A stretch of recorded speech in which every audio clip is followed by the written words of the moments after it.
문제는 타이밍. 이제 우리가 셀 차례다. 유안타 T레이더.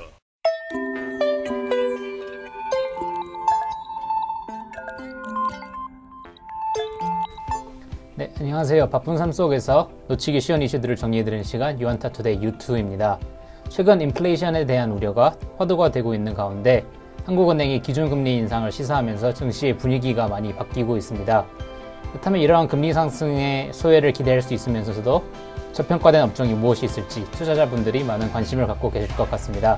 오늘은 유안타증권에서 은행업을 담당하시는 정태준 연구위원을 모시고 관련된 이야기를 나누어 보도록 하겠습니다. 위원님 안녕하세요. 안녕하세요. 네, 항상 저평가되어 있다고 하죠. 코로나19 이전부터 저금리, 저물가의 영향을 많이 받는 것으로 알려져 있습니다. 그렇다면 은행업종의 최근 근황은 어떨지 말씀 부탁드리겠습니다. 네, 일단 최근 근황 말씀드리기 전에 금융업 내에서 가장 하반기 최선 업종으로 선호하고 있다, 이렇게 말씀을 드릴 수 있겠고요. 현재 상황은 지금 ROE 단에서는 과거에 2017년부터의 상승기 수준으로 많이 올라와 있는 상황이고, 향후에 더 ROE가 상승할 것이다라고 전망을 하는데, PBR은 당시보다 훨씬 못 받고 있는 상황입니다. 이 파란색 선이 PBR이다라고 보시면 되고요. 과거 대비해서 저평가된 것도 맞지만, 추후에 이제 말씀드리겠지만, 산업 대비로도 좀 저평가되어 있다, 이렇게 판단을 하고 있는데, 은행주가 연초 이후 많이 오르긴 했습니다. 그리고 최근에 금리 오르면서 또 다시 상승을 많이 보였기 때문에 앞으로 얼마나 더 오를 수 있냐라는 의견을 가지실 수 있을 것 같지만, 제가 보기에는 향후에 상승률은 20% 이상은 더 있다라고 판단을 하고 있고요. 타업종 대비해서 많이 할인이 되어 있다라고 말씀을 드렸었는데, 이 밸류에이션 갭 축소가 일어날 것이다라고 보는 거는 내년 ROE까지 봤을 때 은행업이 가장 안정적이다라고 보고 있기 때문입니다. 금융에서 이제 은행, 보험, 증권 이렇게 나눠놓고 봤을 때 일단 ROE 대비해서 PBR이 가장 낮게 형성이 되어 있는 게 은행인 것을 보실 수가 있고, 사실 은행이나 증권이나 PBR이 낮은 거 아니냐라고 보실 수도 있겠지만, 2022년의 ROE를 놓고 보시면 은행은 소폭 상승을 예상을 하고 있는데 증권은 내년에 하락할 거다라고 보고 있습니다. 그렇기 때문에 이것까지 감안해서 본다라고 하면 은행이 좀 과도하게 싼 밸류에이션을 받고 있다, 그러니까 다르게 얘기하면 너무 할인을 크게 받고 있다, 이렇게 판단을 하고 있고요. 그리고 이제 그게 아무래도 은행업종 내에서 좀 할인받는 회사들이 있다 보니까 그렇다라고 판단을 하고 있는데, 저기 오른쪽의 상단 차트에서 보시면 적정 PBR하고 현재 PBR, 이 적정 PBR은 제가 목표 주가를 통해서 제시하는 목표 PBR이다라고 보시면 될 것 같고요. 그거 대비해서 갭이 큰 회사들이 좀 있습니다. 오리금융지주라든지 DGB금융지주라든지, 오리금융은 탑픽으로 하고 있고 DGB는 차선으로 하고 있는데, 이 회사들이 할인을 받았던, 그러니까 할인을 크게 받는 회사들이 할인을 받는 이유를 크게 세 가지로 들 수가 있습니다. 첫 번째는 배당 성향, 그 다음에 두 번째는 자본 비율, 그리고 세 번째는 여기 지금 슬라이드에 나와 있진 않긴 하지만 대손 비용, 이렇게 세 개를 들 수가 있고요. 배당 성향부터 말씀을 드리면, 사실 이건 자본 비율하고 연관이 되어 있는 건데, 자본 비율이 낮은 회사들, 우리금융지주라든지 지방은행들이라든지 이런 회사들이 자본 비율이 타 시중은행들, KBC나 하나보다 낮다 보니까 그만큼 배당을 할 수 있는 여력이 좀 적어서 성향을 적게 했었다, 이랬던 건데, 사실 이 배당 성향 오른쪽 하단 차트에서 보시면 우리금융지주는 그냥 시중은행들하고 똑같이 하고 있고요.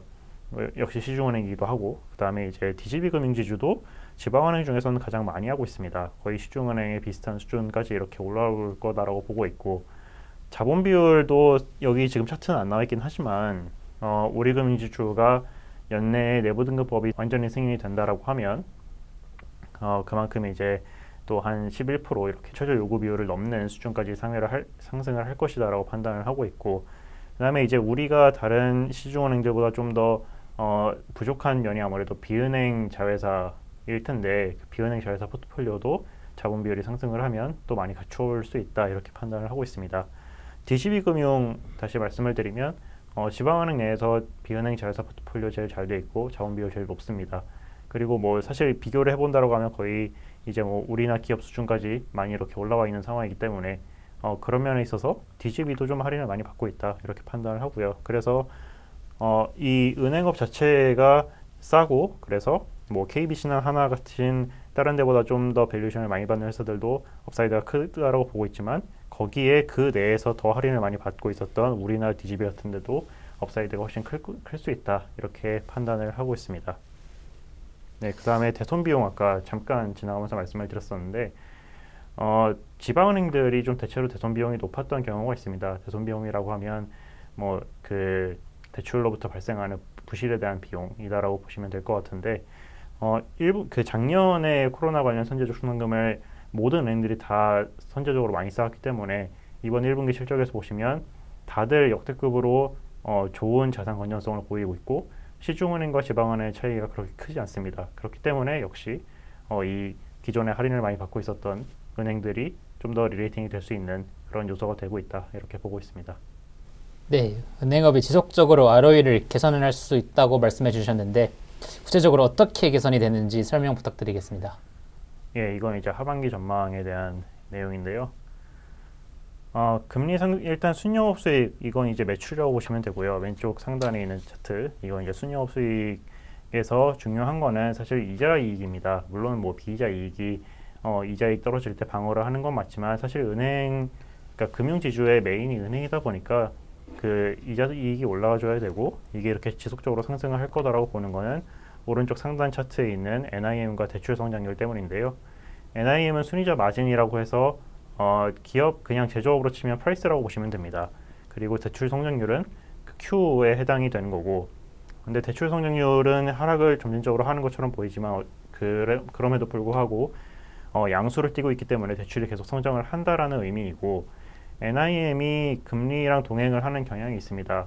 뭐 그 세세하게 보면 좀 예금금리와 대출금리와 뭐 이런 추이를 봐야 되긴 하는데 그냥 간단하게 생각을 하시면 기준금리가 오를 거다라고 예상을 하는 구간에서는 님이 개선이 된다라고 보시면 될 것 같고요. 그게 지금 작년에는 좀 계속 하락을 하다가 올해를 기점으로 반등을 하고 있는 상황이고 이게 이제 내년까지는 계속 상승을 할 거다라고 보고 있기 때문에 이자이익이 꾸준하게 성장할 거다라고 보고 있고 그래서 아까 말씀드렸던 것처럼 이 순영업 수익이 계속 증가를 할 것이다라고 보는 겁니다. 그럼 이제 외형이 성장을 하는 거랑 별개로 비용이 또 줄어들어야 아무래도 이익이 크게 증가를 할 텐데 그래서 ROE가 상승을 하는 건데 이 비용단에서는 경비율하고 대손비용 이렇게 나눌 수가 있습니다.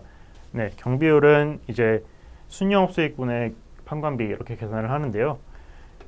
이거는 이제 사실 그 매년 지속적으로 떨어져 오고 있던 항목입니다. 계속 뭐 이 돈 많이 벌면 그만큼 구조 정도 하고 영역퇴직하고 그다음에 전산화하면서 이렇게 점점 경비율을 줄여나가고 있는 상황이기 때문에 뭐 이거는 그렇게 특별하게 올해나 내년이 뭐 특별하게 더 크게 개선이 많이 된다 이렇게 볼 수는 없을 것 같은데 중요한 거는 대손 비용입니다. 대손 비용은 올해 일단 크게 감소를 많이 했고 아까 앞에서 말씀드렸던 것처럼 지금 자산 건전성이 역대급으로 좋은 상황이기 때문에 그만큼 대손 비용도 많이 하락을 해 있는 상황이고요. 근데 이제 내년으로 넘어가면 아까 작년에 쌓아놨던 코로나 충당금 말씀을 드렸었는데 그게 내년부터는 환입이 될 거라고 예상을 합니다. 그러니까 올해는 작년보다 적게 들어간다. 그 다음에 내년에는 작년에 쌓았던 게 내년에 이제 다시 돌려받는다. 이렇게 보시면 될 것 같아요. 돌려받는다라는 개념은 그러니까 환입이 된다라는 개념은 이만큼 뭐 100만큼 부실이 날 거다라고 해서 미리 비용으로 잡아놨는데 실제로 지나고 보니까 뭐 50만큼밖에 부실이 안 났다. 그래서 50은 다시 그 애드백하는 더하는 그런 개념이다라고 보시면 될 것 같고요.